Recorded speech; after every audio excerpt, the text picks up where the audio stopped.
18절에서 솔로몬은 해 아래에서 한 모든 수고를 미워한다라고 말을 합니다. 그 이유는 솔로몬이 아무리 열심히 수고하여서 재산을 모은다 한들 그것을 영원히 소유할 수 없기 때문이죠. 사람은 죽을 수밖에 없습니다. 결국 모든 것을 고스란히 이 땅에 남겨두고 떠나야만 합니다.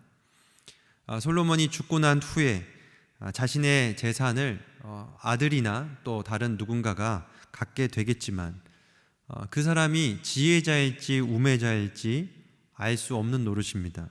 물려준 재산을 의미 있게 사용할지 헛되게 사용할지도 보장되지 않은 채 수고하여 얻은 모든 것들을 두고 떠나야 하는 그러한 인생이 헛되다. 그렇기 때문에 자신이 수고했던 그것마저도 밉다라고 말을 하고 있는 겁니다.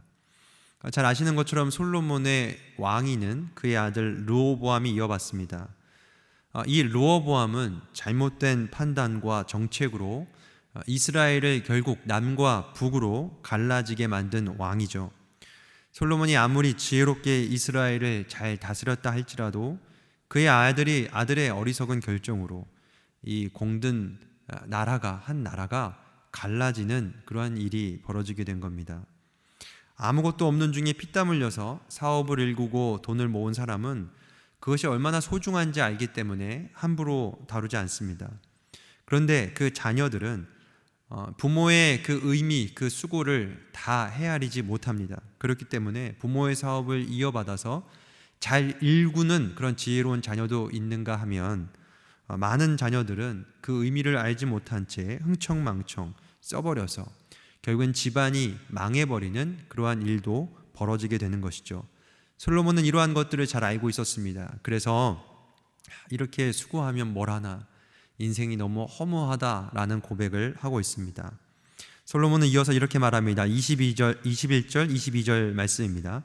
어떤 사람은 그 지혜와 지식과 재주를 다하여 수고하였어도 그가 얻은 것을 수고하지 아니한 자에게 그 몫으로 넘겨주리니 이것도 헛된 것이며 큰 악이로다.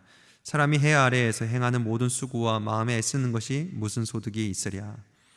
수고는 내가 했는데, 내가 정말 열심히 일했는데 그 결과, 그 결실을 다른 사람이 가져가는 것, 그것만큼 헛되고 허무한 일이 없다라는 겁니다. 예전에 어떤 집사님이 그러한 말씀을 하셨습니다. 아주 성실한 분이셨는데 회사에서 아침부터 저녁까지 그 회사 일을 자신의 일처럼 하셨다라고 합니다. 회사 돈을 아끼려고 그냥 돈 써서 하면 편하게 할 수 있는 일을 발품 팔아서 손품 팔아서 늦게까지 애를 쓰면서 그 재정을 아끼는 그러한 성실한 분이었습니다. 그런데 이분이 50대 중반이 되어서 자녀들을 결혼시켜야 할 나이가 된 겁니다. 그래서 지금까지 모은 돈이 얼마나 되는지 아내에게 물어봤습니다. 여보, 지금까지 우리가 모은 재산이 얼마나 돼요? 이렇게 물으니까 아내가 하는 얘기가 우리가 돈이 없다는 거예요. 집 한 채 없고 지금 통장에 잔고도 없다는 겁니다. 자녀들 대학 보내야 됐죠. 용돈 줘야 됐죠. 여러 가지로 생활비로 써야 했죠.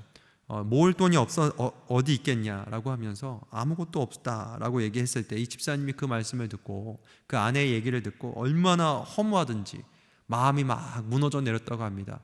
그래서 그 얘기를 듣는 순간 그 허무감을 못 이겨서 그냥 지금 당장 나가서 죽어버리고 싶은 그러한 마음이 집사님의 마음에 가득했다는 겁니다. 인생은 뭔가 아무리 발버둥 치고 열심히 살아도 마치 바닷가의 모래를 손에 한 움큼 쥐면 바닷물이 떠내려갈 때 그 모래도 함께 다 이렇게 쓸어가듯이 우리의 인생의 수고로움, 우리의 인생의 모든 노력들이 어느 날 한순간 사라지기도 하고 내가 열심히 했는데 그 결실을 다른 사람이 뺏어가기도 하고 내가 이렇게 쌓아놓은 것을 누군가가 그것을 다른 사람이 누리기도 하는 그러한 아주 허무한 일들이 우리의 인생에서는 종종 벌어지게 되는 겁니다.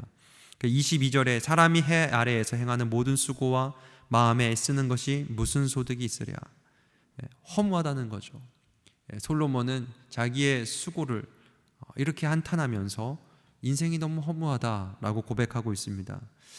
여러분, 그러나 성경은 단지 인생이 허무하다, 모든 수고가 헛되다라는 말로 그치지 않습니다. 하나님은 우리가 허무주의나 회의주의에 빠져서 살기를 원치 않아 하십니다. 하나님은 우리의 인생 가운데에 기쁨을 얻고 행복을 발견하는 삶을 살기를 원하시죠. 그래서 24절은 이렇게 말씀합니다. 사람이 먹고 마시며 수고하는 것보다 그의 마음을 더 기쁘게 하는 것은 없나니 내가 이것도 본즉 하나님의 손에서 나오는 것이로다. 개역개정의 이 번역은 조금 애매한데요, ESV 영어 성경을 보면 이렇게 되어 있습니다. 수고로움 속에서 먹고 마시며 기쁨을 찾는 것만큼 사람에게 더 좋은 것은 없나니 라고 얘기를 합니다. 그러니까 이 먹고 마시는 것은 아주 일상적인 일들의 총칭입니다. 자는 거, 그리고 옷을 입고 한 집에 거주하며 사는 그런 일상적인 모든 일 가운데에 하나님은 기쁨을 얻도록 하셨다라는 겁니다.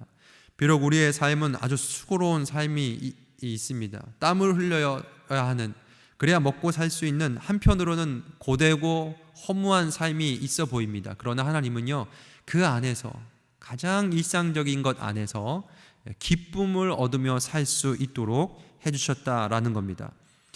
허무주의나 회의주의에 그저 빠져서 삶을 비관하며 사는 것이 아니라 하루하루의 삶에서 먹고 마시는 그러한 작은 소소한 일 가운데서 우리의 마음이 만족을 얻으며 기뻐하며 복된 삶을 살 수 있도록 하나님께서 하셨다는 것이죠.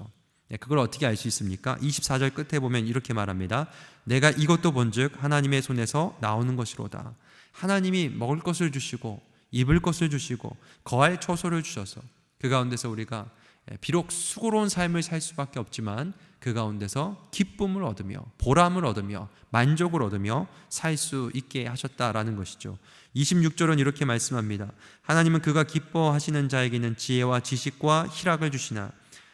이 부분도 ESV 영어 성경을 보면 이렇게 되어 있습니다. 하나님은 그를 기뻐하는 자에게 지혜와 지식과 희락을 주신다. 우리 개역개정에는 그가 기뻐하는 자라고 되어 있지만 그가를 그를이라고 바꾸는 것이 좀 더 원문에 가깝게 해석했다고 볼 수 있습니다. 하나님은 하나님을 기뻐하는 자. 왜 하나님을 기뻐합니까? 하나님께서 먹을 것과 입을 것, 모든 사람이 기뻐하고 그 안에서 만족할 만한 것들을 하나님의 손에서 다 공급해 주시기 때문에, 하나님께서 그러한 것들을 우리에게 주시기 때문에 하나님을 기뻐하는 겁니다. 그렇게 하나님을 기뻐하는 자들에게 하나님은 지혜와 지식과 희락을 주신다는 겁니다.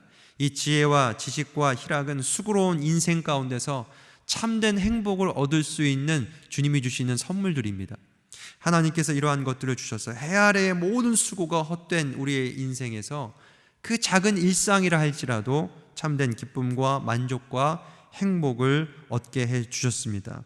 사랑하는 성도 여러분, 모든 것이 헛되어 보이는 우리의 인생이라 할지라도 하나님은 그 일상 가운데서 기쁨을 발견하게 하십니다.